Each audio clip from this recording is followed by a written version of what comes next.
Welcome back to the Jack Swarbrick Show. Jack, again this season, is joined by two of the finest student athletes on the Notre Dame campus, and there are a lot of support groups and support folks who are on this campus that help all athletes achieve their highest level of play and competition. And our group's going to talk a little bit about that right now. Thanks, Jack. We are motivated by James's incredibly sore body from his me stretching over here during the show from his 100 snaps, and the fact that both of them were participating in some pretty warm conditions today. It just brought to mind for me all the things that have to go into support you guys, right? And so you mentioned being best buddies with the trainer this week, and it starts with our training staff, right? No, yeah, absolutely. I mean, the open door policy there is so nice. Let you know when they open up, and you can go in. See Rachel in there all the time fixing up the arm.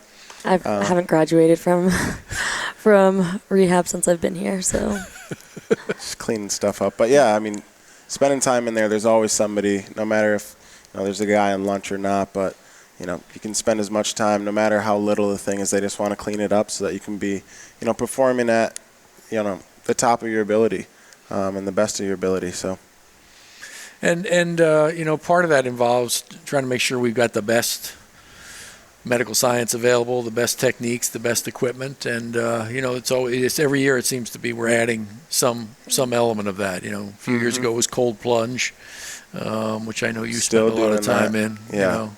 That speeds recovery. The Normatec was we have the last year. Normatecs, yeah. That really helps, Was in those especially today during too. season. Explain to everybody what that is. It compresses your body, right? So they're like leg sleeves. Right. They do air compression on different compartments. So they'll go like ankles to calves to, thighs. They have glute ones. They have everything. But yeah, it's supposed to like pump in and out, blood and get rid of the bad stuff somehow. It's like rejuvenating. Yeah. Well, I know from talking to the trainers, that whole notion of really tight constriction and then release exactly it helps foster the recovery, and so in a lot of ways we've engaged in trying to do that.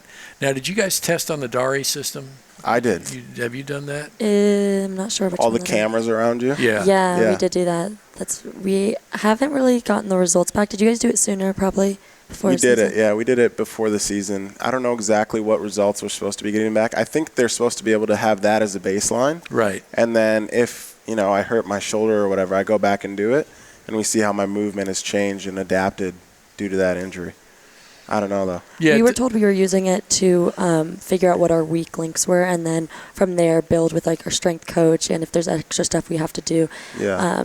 And rehab then. We do the Fusionetics testing too, so they probably just add on to that. Exactly, and the Dhari system has indicated a lot of motion sensors and cameras that are analyzing you, and job one is to say, okay, you've got a deficiency in your left hamstring. Okay, we have to address that, or you're going to get a knee problem, and so look at those imbalances or things that are wrong in the system, and then it does create the sort of baseline for us. We can measure progress.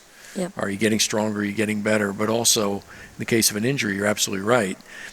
You're not rehabbed until you're at least back up to that standard you set on the Dhari system. So it's a really important addition this year, and I think we're going to benefit from it a lot. Oh, for sure, especially with us too. We had no injuries through camp, nothing serious there. So and people have tried to get on it before the season started. I know a lot of the bigger guys who struggle with some of the Fusionetics and things like that, since it's tough to move around 300 pounds. So they've been in there working on that stuff before something happens, which is great, being proactive. Yeah, being able to prevent injuries, of course, is such a better result, and I think I'm really proud of the advances we made in that. Part of it too is paying attention to nutrition. Yeah. And probably in your time here, that's been about as big a change as anything, because we've really invested in it while you all have been here, from probably your first year where there wasn't much. South Dining Hall. South. I'm North. I'm North too.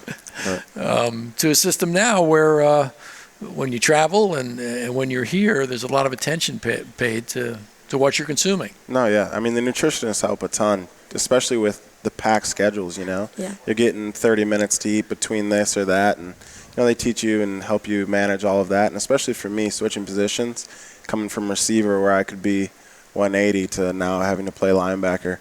The importance of just getting the calories in throughout the day it's been something I've needed some help on. So I want to know what I have to do to get the egg sandwiches and smoothies that you guys get post-workout. I don't know who set that up. We have great nutritionists, I guess.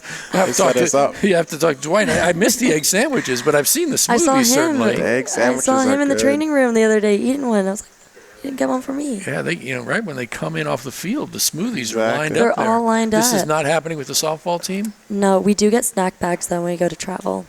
Okay. So, Thanks, yeah. yeah, we get those. Now, does your team do training table at the North Dining Hall? We do. Okay. So we're with all the other sports teams there, and it's great. I had it tonight. We especially love getting fruit there, but yeah, it's really nice that it's set up there so we do get the proper nutrition, and it's all healthy choices, and so it's really nice that we have that option available. And as you say, you get to interact with some of the other student athletes. Yeah. It's an opportunity to do that. It is, and that's like mainly where I feel like a lot of our schedules do overlap, so it's kind of fun to see everyone there at dinner.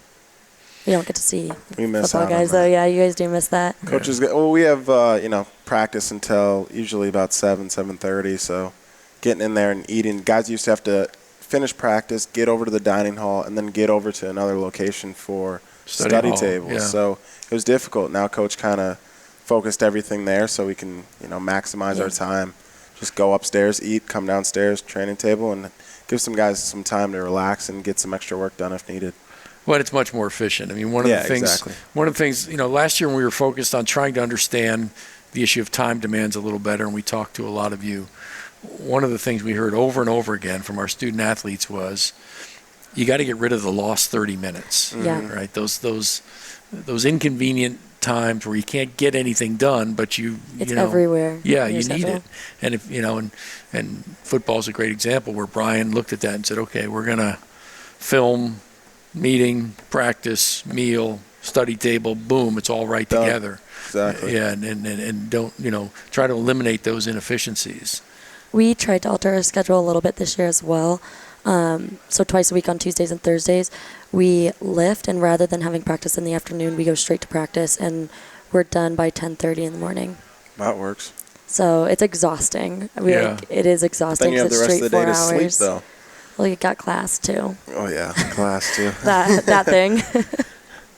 Yeah, you guys are morning in the spring, right? We are morning in the spring. Early mornings, either lift or practice, usually flipping. So then you hit class, and by the time 1 o'clock, 2 o'clock rolls around, you're done for the day, which is nice. Yeah, that is It great. is.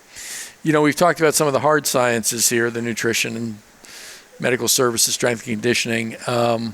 The soft sciences are important too, and one of the things you all represent so well for us is the quality of leadership here. And one of the ways we try and develop that is through the Rosenthal Leadership Academy. You're a graduate, correct? Yeah. And you're in it this year, right? I am. Impressions of that program? Maybe describe a little bit what it's like.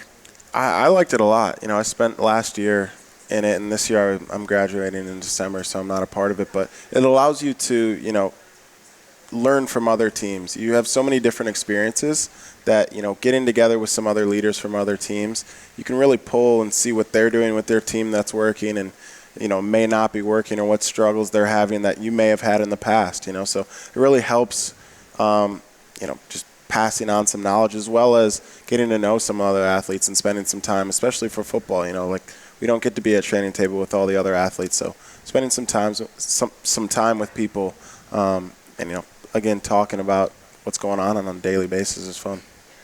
I would have to agree with James. I've only had a few sessions for it right now, but it is great. You do get to pull a lot of different information from other teams, and also you get to learn a lot about different communication skills and how best to be a leader within your own team. And you do have a couple other teammates with you in this program, and so it's nice because it's not just you trying to implement it with your team. There's other people, so you're on the same page. Yeah, Exactly. you get to talk things through and figure out how best you can apply it to your team. Each sport.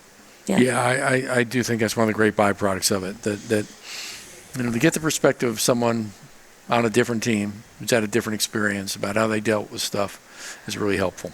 Absolutely. Well, it's about time for us to wrap up another show. Just briefly, women's soccer, ranked number 20, has a big weekend. They're at Santa Clara and at number 1 ranked Stanford. We talked about men's soccer Friday. They're at home against Virginia Tech in the ACC opener. I hope people who are around campus for the football weekend will make it out there.